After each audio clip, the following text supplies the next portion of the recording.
शरीरामधलं तिसरं चक्र आहे ते मणिपूर चक्र आहे, ज्याला सोलार प्लेक्सस इंग्लिशमध्ये म्हणतात. हे चक्र आहे अग्नी तत्वाशी संबंधित. अग्नी तत्व म्हणजे आपल्याला माहिती आहे की अग्नी रिलेटेड टू आपण वॉर्म कलर म्हणू शकतो, किंवा अग्नीचे जे रंग आहेत, पिवळा आहे, मग लाल आहे. तर ह्या प्रकारे आपण म्हणू शकतो की आपला अग्नी पेटलेला आहे. म्हणजे आपल्या शरीरामधल्या तिसऱ्या चक्रावर अग्नीचं खूप महत्त्व आहे. मग कोणामुळे अग्नी मिळतो? तर सूर्यदेवता. तर सूर्यनारायणांचे आपण आभार मानतो. इथली आधी देवता आहे ते आहे श्री विष्णू आणि श्री महालक्ष्मी. आणि श्री विष्णू आणि महालक्ष्मी हे आपल्या आयुष्यामधले आपण म्हणू शकतो की आधिदेवता आहेच आहे, आधिदेवता. आणि त्याचबरोबर ह्या आयुष्यामध्ये आपल्याला मिळणारे, आपण जी काही कष्ट करतो त्या कष्टाची फळ देणारे ही देवता आहेत दोन. तर श्री विष्णू आणि श्री महालक्ष्मी त्यांचा वास अशाच ठिकाणी असतो की जिथे त्यांची मनोभावे पूजा होते. आता मनोभावे पूजा होते म्हणजे काय, की असं नाही आहे की सातत्याने आपण त्यांना खूप पोथ्या वाचल्या पाहिजे, की फक्त तुम्ही एक जाणीव ठेवा की परमेश्वर आहे आणि त्या परमेश्वरी शक्तीमुळे प्रत्येक गोष्ट घडत आहे. तर जेव्हा आपण श्री विष्णूंचं ध्यान करत असतो तेव्हा आपण ओम नमो भगवते वासुदेवाय म्हणतो, किंवा श्री महालक्ष्मी नमहा त्यांचं आपण स्मरण करत असतो. महालक्ष्मी देवता म्हणजे मला असं वाटते तुमच्यामध्ये असणारे विचार, त्या विचारांना तुम्ही महालक्ष्मींप्रमाणे उदात्त करा. म्हणजे महालक्ष्मी जी भरभराट देणारी देवता. मग जिथे महालक्ष्मींप्रमाणे म्हणजे लक्ष्मीचा वास कुठे असेल, जिथे तिला भजल्या जाईल मनोभावे, मग सगळ्या ठिकाणी असं नाही आहे की पैसाच पाहिजे. मला असं वाटतं तुमच्या विचारांमध्ये संपन्नता, तुमच्या विचारांना तुम्ही खूप इतकं सक्षम करा, इतकं मोठं करा, ऐश्वर्यरूपी करा की माझं मन, आपण म्हणतो ना समोरच्या व्यक्तीचं मन खूप मोठं पाहिजे. तर जेव्हा तुमच्यामध्ये ते लक्ष्मी तत्व येतं तर त्यावेळेस तुम्ही भरभरून दुसऱ्यांना देऊ शकता. जोपर्यंत त्या तत्वाशी तुम्ही एकरूप होत नाही तोपर्यंत श्री महालक्ष्मींचे आशीर्वाद तुम्हाला जाणवत नाही. नाहीतर मी एकीकडे आपण बघतो की आपण खूप पूजा करतो श्री विष्णू आणि श्री महालक्ष्मी. जसं आत्ता दिवाळी येते तर आपण पूजा करतो, पूजेची तयारी करतो, सगळं छान करतो. मग त्या देवीच्या आगमनाची आपण तयारी करतो, छान पदार्थ आपण तयार करतो. आणि त्या पदार्थांमध्ये आहेत सगळे स्पायसेस. म्हणजे स्पायसेस म्हणजे कुठले, की वेलची पूड टाकतो. मग डाळी ज्याच्यामध्ये आहे तत्व, ते देवीचं तत्व. जसं डाळींचे लाडू करतो आपण, तर ते करताना पण तुमचा तो भाव पाहिजे की मी जे हे करत आहे त्याद्वारे मी श्री महालक्ष्मींच्या स्वागताची तयारी करते.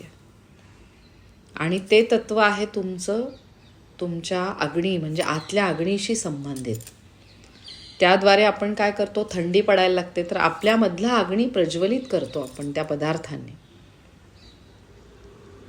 मग त्या लक्ष्मी तत्वाशी आपण एकरूप व्हायला लागतो, विष्णू तत्वाशी आपण एकरूप व्हायला लागतो.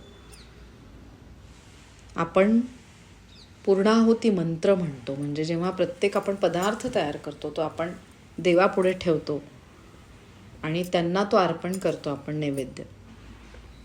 तर असं आहे का की देव येऊन ते ग्रहण करतो, पण आपली भावना खूप चांगली असते की जो काही पदार्थ आहे तर ओम नमो भगवते वासुदेवाय म्हणजे त्या भावनेने आपण काय करतो, ते देवाला नैवेद्य अर्पण करतो. तर तशा भावना खूप गरजेच्या आहेत आणि तशाच भावना आपल्या अग्नितत्वाला जागृत ठेवण्याच्या गरजेच्या आहेत. म्हणजे मणिपूर चक्राचा अग्नितत्वाशी संबंध आहे. जेव्हा आपण आपल्या पोटातल्या अग्नीला सांभाळतो, अगदी विचारपूर्वक जेव्हा आपण अन्न ग्रहण करतो तेव्हा आपल्याला लक्षात येतं की आपलं अग्नी तत्व खूप छान काम करत आहे. मग निगेटिव्ह फूडकडे आपण वळत नाही. मग निगेटिव्ह फूड आपण म्हणू शकतो की बेकरी प्रोडक्ट्स, ज्याच्यामध्ये मैदा भरपूर आहे असे प्रोडक्ट्स न खाल्लेले बरे. थोडेसे खा तुम्ही, शंकरपाळे आहे ते आहे, पण आपोआपच जेव्हा आपलं अग्नितत्व छान काम करायला लागतं तेव्हा आपण आपोआपच काहीतरी अशी आपल्याला आजकाल यूट्यूबचं माध्यम इतकं छान आहे की त्यातनं आपल्याला कळायला लागतं की गव्हाची जी कणिक आहे त्याचे पण आपण पदार्थ छान करू शकतो. फक्त आपल्याला काय करायचं आहे, आपलं सहस्त्रहार चक्र जास्त जागृत करायचं आहे. त्याद्वारे आयडिया वापरून तुमच्यासमोरच यूट्यूब आहे, ते करून तुम्ही छान पदार्थ तयार करू शकता. ऑलरेडी आपल्याकडे बाकीचे छान पदार्थ असतात, डाळीचे लाडू असतात. त्याच्यामधनं आपल्याला लक्षात येतं की जेव्हा बेसन लाडू आपण खातो तर त्यावेळेस इतकी ती शक्तिदायी डाळ आहे. मला असं वाटतं की सगळ्यांकडेच डाळीचे पदार्थ खूप केल्या जातात. त्याच्यामध्ये आहे ते लक्ष्मी तत्व, म्हणजे श्री महालक्ष्मींचं तत्व, आणि ते प्रिय आहे श्री विष्णूंना पण. म्हणजे आपण म्हणू शकतो की श्री विष्णू, मग परत त्यांचा संबंध आला दत्तगुरूंशी, ब्रह्मा विष्णू महेश. मग त्याद्वारे तुम्ही ते तत्व त्या तत्वाशी एकरूप व्हायला लागता. आणि मनोभावे आपण त्याच्यामध्ये आपण साजूक तूपच सहसा वापरतो. मग त्याद्वारे आपला अग्नी छान काम करायला लागतो. आणि त्याच्यामध्ये आपण मिक्स करतो परत स्पायसेस म्हटल्यावर लवंग मिक्स करतो. लवंगची पूड असते, वेलची पूड असते, काही ठिकाणी दालचिनीचा वापर होतो. तर ते आवर्जून सगळ्यांनी थोडं थोडं तरी वापरायचं आहे आपल्या ह्या वेळेसच्या दिवाळींच्या पदार्थांमध्ये. कारण ह्या दालचिनी, लवंग, वेलची यांच्यामध्ये आहे लक्ष्मी तत्व. म्हणजे ते अट्रॅक्ट करतं लक्ष्मीला तुमच्या घरामध्ये येऊन राहण्यासाठी. म्हणून आपण येणाऱ्या पाहुण्यांना पण आपण बरोबर फराळाचं वगैरे देतो. तर सगळ्यांनी आपल्या अग्नी तत्वाची खूप काळजी घ्यायची आहे आणि नेहमी विचारपूर्वक अन्न ग्रहण करायचं आहे.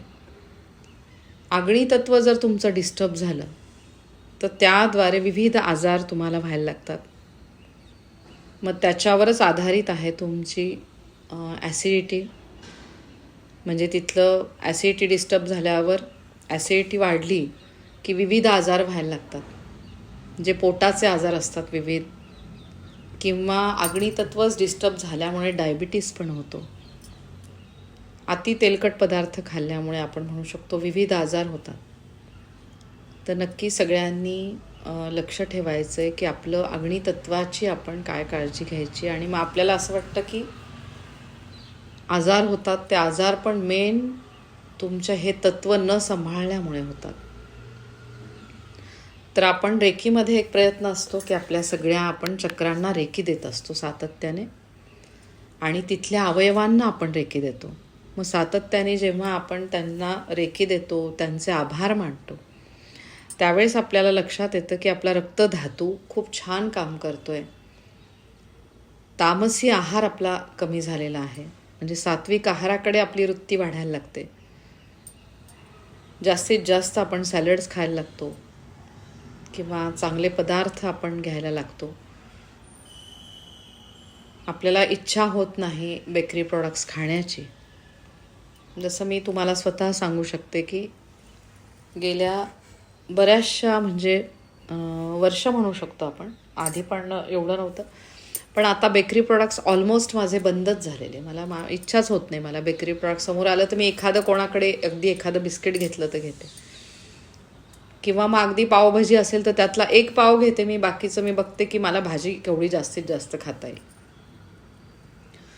तर माझी इच्छा ऑलमोस्ट म्हणजे मला नाहीच घ्यावं असं वाटतं. निगेटिव्ह फूडकडे मी होतच नाही अट्रॅक्ट सहसा. तर हे तुमच्यामध्ये तुम्हाला बदल जाणवणारच आहेत. आपल्यामध्ये मला असं वाटत नाही की कधीच आधी एवढे बेकरी प्रॉडक्ट्स आपल्या आहारात होते. हे सगळं नंतर ॲड झालेलं आहे बेकरी प्रॉडक्ट्स. म्हणजे जेव्हा इंग्रज आपल्याकडे येऊन गेले तर त्यावेळेस तो ब्रेड पदार्थ आपल्याकडे इंट्रोड्यूस झाला. नाहीतर आपल्याकडे आधी काय होतं, आपले छान नाश्त्याचेच पदार्थ होतं आणि जे आपले पारंपरिक पदार्थ आहेत ते खरंच छान आहेत. तर त्याद्वारे आपलं अग्नितत्व छान काम करायला लागतं. आजकाल मी बघते की सर्रास मिसळ पाव पण खूप खातात. तर ते मिसळ पाव म्हटलं की मिसळ ठीक आहे, पण पाव त्याच्यासोबत येतो, त्याच्यामुळे खातात आवडीने आणि नंतर भरपूर ॲसिडिटी पण होते. तर नक्की खायला काहीच हरकत नाही आहे. फक्त आपल्या अग्नितत्वाची काळजी घेऊन खा. आणि त्या याच्याने आपल्याला लक्षात येतं आहे की जेवढं बेकरी प्रॉडक्ट्स ज्यांच्या आहारात आहेत त्यांचं आयुष्यमान पण कुठेतरी डिस्टर्ब होतं, कमी व्हायला लागतं. आणि तेच आपल्या याच्यामध्ये आहे आहारशास्त्र. तर त्या आहारशास्त्रामध्ये आहे साजूक तुपाला महत्त्व. तर सगळ्यांनी आवडीने अगदी साजूक तूप गाईचं नक्की घेत जा, की ज्याच्यावर आहे अग्नितत्व आणि सात्विकता ज्याच्यामध्ये भरपूर आहे. असं नक्की सगळ्यांनी त्या साजूक तुपाला आपल्या आहारात घ्या. सात्विक आहार शक्य झाला तर नक्की घ्या. आणि इथला प्रत्येक अवयव त्याच्यामध्ये असलेलं अग्नितत्व सक्षम व्हायला लागते. आणि जेव्हा तुम्हाला आजारपणच राहत नाही तर त्यावेळेस तुम्ही त्या लक्ष्मी तत्वाशी एकरूप व्हायला लागतात. तुम्हाला नवीन नवीन आयडिया सुचतात, तुम्हाला काहीतरी छान करावंसं वाटतं. त्याद्वारे म्हणजे मला असं वाटतं की अर्ध्याधिक बऱ्याच जणांच्या आजारपणामुळे पैसे त्या आजारपणालाच जातात. तर जेव्हा तुम्ही तुमच्या शरीराची काळजी घेता, तत्त्व सांभाळता, अग्नितत्वाला प्राधान्य देता, त्यावेळेस तुम्हाला यश, कीर्ती, समाधान, ऐश्वर्य आपोआपच मिळायला लागतं. बरोबर तुम्ही ध्यानधारणा करायला लागता, योगासनं करायला लागता. तर इतकं हे महत्त्वाचं आहे अग्नितत्व. आणि जे आहे तुमच्या शरीरातला वायू, समान वायू, त्याचा उपप्राण आहे क्रिकल वायू, त्याच्याशी संबंधित हे आहे. समान वायू जो पचनाचं काम करतो, ज्याची आधिदेवता आहे श्री हनुमानजी. मग जेव्हा आपण आपल्या विचारपूर्वक अन्न ग्रहण करतो, आपोआपच त्याचं पचन व्यवस्थित होतं. समान वायू छान काम करतो, त्याच्यावर आधारित असलेला क्रिकल वायू छान काम करतो आणि त्याच्यावर आधारित असलेले पचनक्रिया व्यवस्थित काम करते आणि ते चक्र तुमचं छान काम करायला लागतं. याच्याविषयी आता कोणाला काही शंका असेल तर ती विचारा.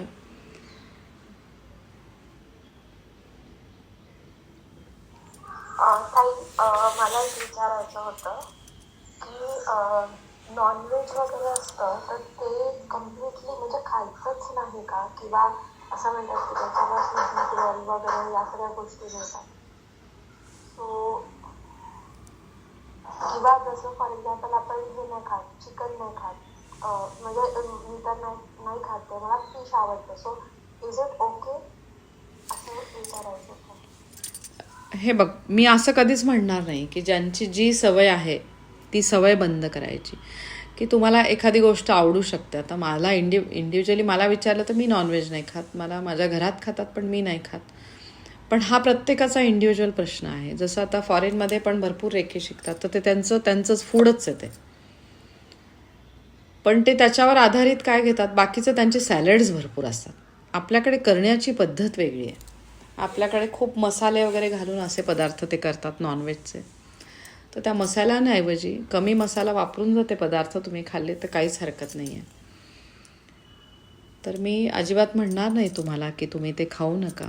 पण एक मी सांगू शकते की ज्या ऊर्जा आहे ते ऊर्जेचे मेन स्रोत आपण ज्याला म्हणू शकतो ते रॉज असते. म्हणजे सॅलड्स, फ्रूट्स, किंवा म्हणजे तुम्ही जेव्हा छान एखादा ज्यूस घेता, बीटचा म्हणा, गाजराचा म्हणा, त्याच्यामध्ये जो तुम्हाला ऊर्जा मिळते ती त्या नॉनव्हेजमधनं मिळू शकत नाही तुम्हाला. तर आजकाल खूप मी बघते की नॉनव्हेज खाणारे पण व्हेजकडे वळत चाललेले आहेत.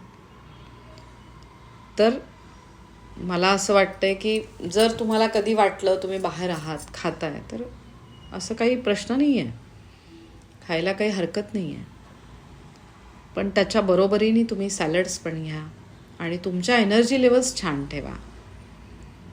एखादा म्हणेल की नाही मला फिश खाऊन मला छान ओमेगा 3 भरपूर मिळते, तर त्याच्याने माझी एनर्जी लेवल छान राहते.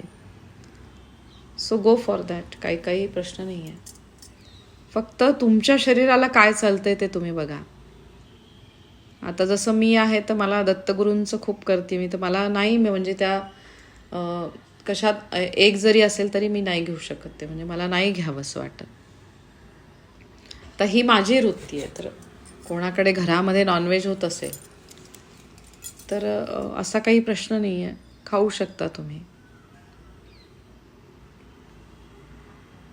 तर हे इट्स लाईक अ टेस्टिंग. म्हणजे तुम्ही एक दिवस नॉनव्हेज खाऊन बघा, एक दिवस छान प्युअर व्हेज घ्या. प्युअर व्हेजमध्ये पण तुम्ही मग खूप शिजवून नाही पदार्थ, मग तुम्ही थोडंसं रॉला महत्त्व द्या. सॅलड्स भरपूर घ्या, ज्यूस भरपूर घ्या, छान पालकाचं सूप असे त्या टाईप तुम्ही घेऊ शकता. ऑप्शन्स भरपूर आहे तुम्हाला. तर तुम्हाला स्वतःलाच फरक जाणवेल की नॉनव्हेज खाल्ल्यानंतर काय होतं आणि व्हेज खाल्ल्यानंतर काय फरक आहे. छान तुम्ही मेथीची भाजी हिरवी वगैरे पालेभाजी घ्या, भाकरी घ्या, तर खूप तुम्हाला फरक जाणवतो या दोन्ही गोष्टींमध्ये. पण ज्यांचं स्वतःचं ते फूड आहे घरामध्ये, मी त्यांना अजिबात म्हणणार नाही की तुम्ही बंद करा, पण तुम्ही फरक बघू शकता. तर घ्यायला काहीच हरकत नाही ऋतुजा.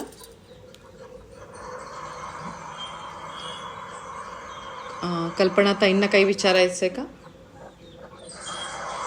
विचारायचं नाही काही, मला सांगायचं आहे की आता आम्ही तर जैन लोक आहे. अगदी बरोबर. नॉनव्हेज तर नॉनव्हेज तर खातच नाही. आणि त्यामुळं काय आहे, आम्हाला तसं काही प्रॉब्लेम पण नाही झालेला. म्हणजे आतापर्यंत तर मी तर माझं वय झाले 65, तरी मला तर एकदाही असं आठवत नाही की मी कसलं ऑपरेशन केले की खूप आजारी पडून हॉस्पिटलमध्ये भरती झालेली आहे. तसं काही नाही. आणि आता एवढ्या वयातही माझा ॲक्टिव्हनेस आहे, योगा हे तर तसं माझं सगळं चालतं. पण त्याच्यावर कसं असतं, मी सूप आणि सॅलडवर जास्त भर टाकते. म्हणजे पोळी कमी खाते आणि सूप, सॅलड, ज्यूस हे जास्त घेते. आणि ऑइली पदार्थ कमी खाते. मैद्याचं तर क्वचित एखादंच घेते, पण बाकी हे जास्त घेतल्यामुळं थोडंसं तब्येतीलाही जरा आराम पडतो आणि त्रास काही होत नाही आणि जडपणा येत नाही. तर आम्ही जैन लोक तर म्हणजे नॉनव्हेजला नाहीच म्हणणार कधी पण.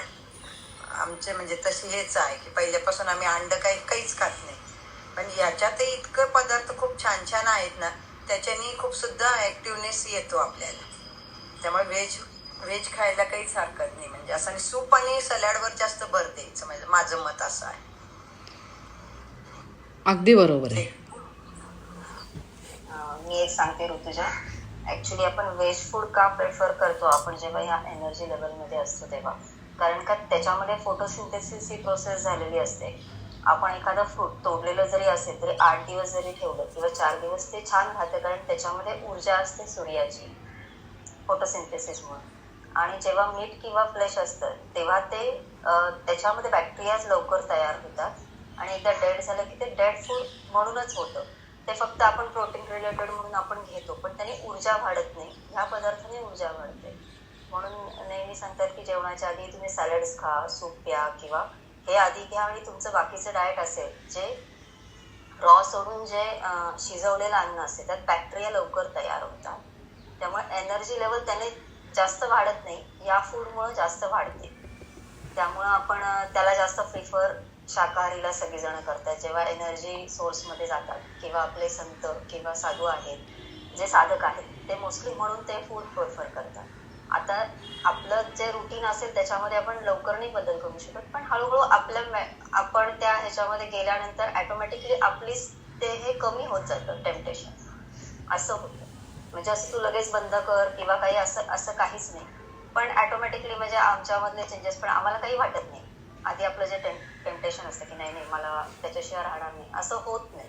ॲटोमॅटिकली आपली ही लेवल वाढल्यानंतर ऊर्जेची ॲटोमॅटिकली आपल्यामध्ये ते बदल होत जातात, करावे लागत नाही.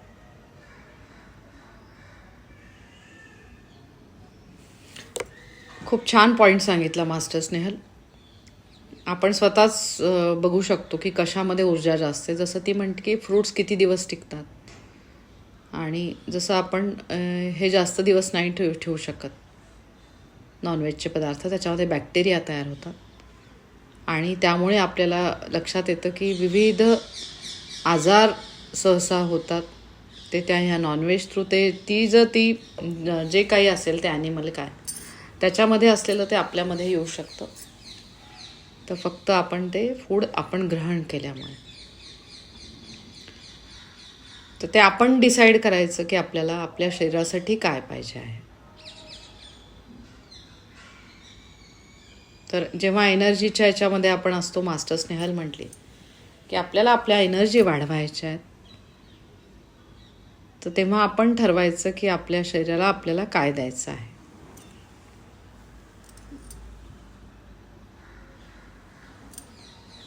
बाकी कोणाला अजून विचारायचं आहे का ह्या चक्राबद्दल? अजून कोणाला काही माहिती असेल तर तुम्ही सांगा, जसं मास्टर स्नेहलनी आत्ता सांगितलं.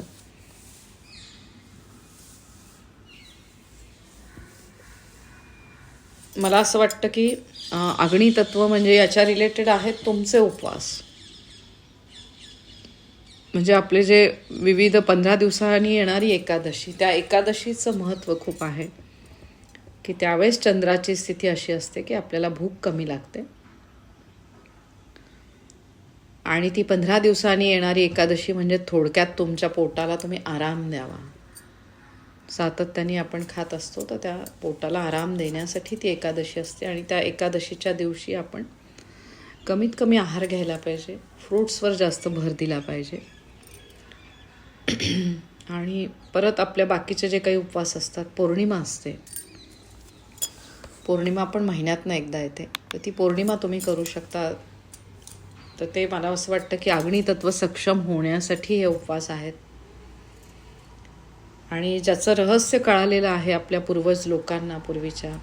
आणि जसं स्नेहल आत्ता म्हटली की ऋषीमुनी हे कंदमुळं वगैरे खाऊनच ते राहायची, किंवा ज्याच्यामध्ये आपण म्हणू शकतो की प्राणशक्ती जास्त असलेले पदार्थ ते खायचे. तर असा हा सात्विक आहाराकडे महत्त्व असलेलं हे अग्नितत्व, तर त्याला सांभाळायचं आहे जेव्हा आपण रेकीमध्ये असतो. म्हणजे आपल्या 7 चक्रांची आपल्याला जागृती पाहिजे असते, किंवा आपल्याला सगळ्यांना इच्छा असते की आपल्या चक्रांमध्ये कुठल्या ब्लॉकेजेस यायलाच नको. मग जसं कल्पनाताईंनी आत्ता सांगितलं की त्यांचं वय 65 आहे, तर त्या खूप सांभाळून सगळा आहार घेतात, सॅलड्स घेतात आणि सूप वगैरे असं घेतात. तर त्यावेळेस त्यांना लक्षात येते की आपल्या तब्येतीला आराम मिळतो. मग कुठल्याही त्यांना आत्तापर्यंत ऑपरेशनची गरज पडली नाही. तर माझ्या समोर अशी उदाहरणं आहेत, जसे कल्पनाताई आहेत की जे पूर्ण व्हेजिटेरियनच आहे आणि खरंच ते व्हेजिटेरियन असल्यामुळे कुठल्याही त्यांना म्हणजे असं ह्या ज्या समस्या आहेत, ज्या आपण म्हणू शकतो ऑपरेशन छोटे छोटे वगैरे, असं हे कुठल्याच त्यांना सामोरं जावं लागत नाही. आणि त्याचं जिवंत उदाहरण आहे माझी आई, जिचं वय आहे 85. आणि माझ्या आईनी, मी सांगू शकते की म्हणजे मला जसं आठवतं तसं कधीच तिने नॉनव्हेज घेतलं नाही. मग सात्विकच आहार तिचा असायचा. तर तिला म्हणजे कधीही ऑपरेशनची गरज पडली नाही. तिला 6 मुलं झाली, त्यातली 6 मुलांमधली आम्ही 5. पहिलं मूल माझ्या आईचं हे झालं होतं, काही दिवसच राहिलं होतं. पण ते पूर्वीच्या काळी म्हणतात ना, पण ते बायकांचं तसं म्हणजे त्या सगळ्या गोष्टींना तयार होत्या. तर तिच्या त्या वयाचं सिक्रेट मी म्हणू शकते की तिचा आहार. तर तिने म्हणजे आयुष्यभर तिचा आहार तसाच होता, तसाच आहे आत्ताही ह्या वयामध्ये सुद्धा. आणि गोड वगैरे आवडतं तिला वगैरे, गोड पण ती खाते, मिठाई पण खाते. पण म्हणजे बाकी तिला काहीच आजार नाही आहे, डायबिटीस पण नाही आहे 85 वयापर्यंत आता. तर ते मला असं वाटतं की तिचे जीन्स खूप स्ट्रॉंग आहेत किंवा आहेत, म्हणजे व्हेजिटेरियन असल्यामुळे ती याच्यापासून लांब आहे सगळ्या गोष्टींपासून. आणि दत्तगुरू माऊलींची पण तिच्यावर कृपा आहे, कारण दत्तगुरूंचं माझ्या आईने खूप सेवा केलेली आहे, माझ्या वडिलांनी खूप सेवा केलेली आहे दत्तगुरूंची. तर आहे ती आध्यात्मिक शक्ती तुम्हाला जोड देते तुमचे चक्र सक्षम ठेवण्यासाठी. तर तुमचं नेहमी सातत्याने नामस्मरण चालू द्यायचं. जेव्हा आपण सातत्याने नामस्मरण पण ठेवतो त्यावेळेस आपलं अग्नितत्व, मग तुम्ही ओम नमो भगवते वासुदेवाय सारखा जप करत राहिले तर मला असं वाटतं की तुमच्याकडनं कुकिंग पण खूप छान होतं, तुम्ही सांभाळून पण खूप खाता आणि ते चक्र पण तुम्हाला साक्षात श्री महालक्ष्मींचे पण आशीर्वाद मिळतात. कारण जिथे सतत ओम नमो भगवते वासुदेवाय आहे तिथे महालक्ष्मी येतातच. म्हणजे जिथे विष्णूंना आमंत्रण आहे तिथे आपोआपच महालक्ष्मी पण असतात, त्यांचाही वास असतो. आणि असं हे महत्त्वाचं चक्र आहे, म्हणून सगळ्यांनी आवर्जून आपल्या अग्नितत्वाची खूप काळजी घ्या. आणि अग्नितत्व म्हणजे सूर्यदेवांचे रोज आभार माना. काय म्हणजे जमलं तर एक सूर्यनमस्कार घालत जा. आणि बऱ्याच ठिकाणी अर्ध देतात सूर्यदेवांना, तर ते अर्ध तुम्ही सूर्यमंत्र म्हणून ते दिलं तर ते अजून चांगलं आहे.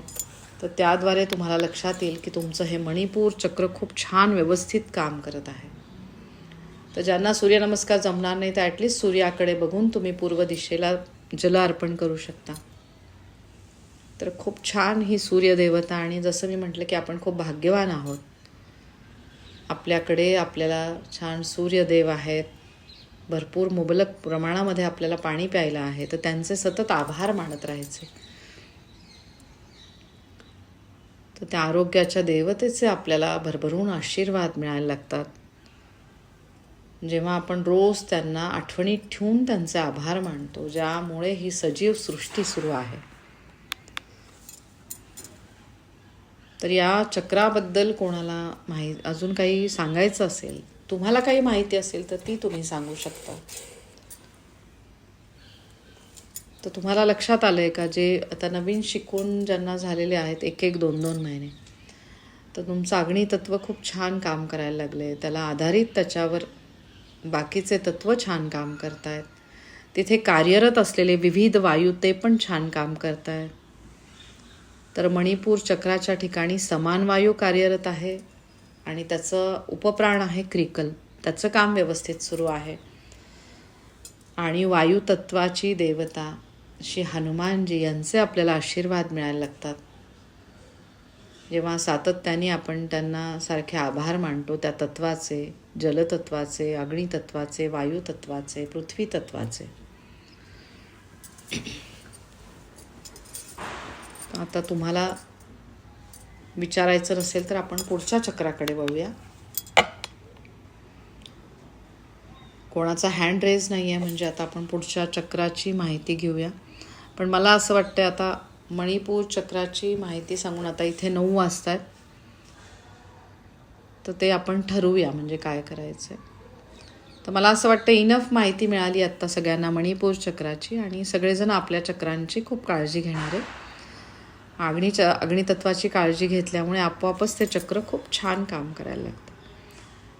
आणि आपल्या सगळ्यांना आपल्याला खूप छान राहायचं आहे. ऊर्जेचा स्रोत वाटला पाहिजे आपल्यावरनं, की आपल्या शरीरामधनं भरभरून रेखी वाहती आहे, चांगल्या विचारांची रेखी. इथे कफाची माहिती देऊ का? जल आणि पृथ्वी तत्व आहे. काहीच हरकत नाही आहे. मी 1-2च मिनटं ह्या चक्राची माहिती मी संपवते. तर सगळ्यांनी आपल्या अग्नितत्वाची खूप काळजी घ्यायची आणि सातत्याने सूर्यदेवांचे आभार मानत राहायचे, की त्याद्वारे हे चक्र खूप छान काम करायला लागतेच. आणि त्याचबरोबर श्री विष्णू मंत्र तुम्ही पाहिजे तर बाजूला चालू ठेवायचा, ओम नमो भगवते वासुदेवाय, किंवा तुमच्या स्मरणात ठेवायचं की परमेश्वरी कृपेमुळे माझं हे चक्र अगदी व्यवस्थित काम करत आहे. तर आपण पुढच्या चक्राकडे वळूया किंवा आपण पुढची माहिती बघूया.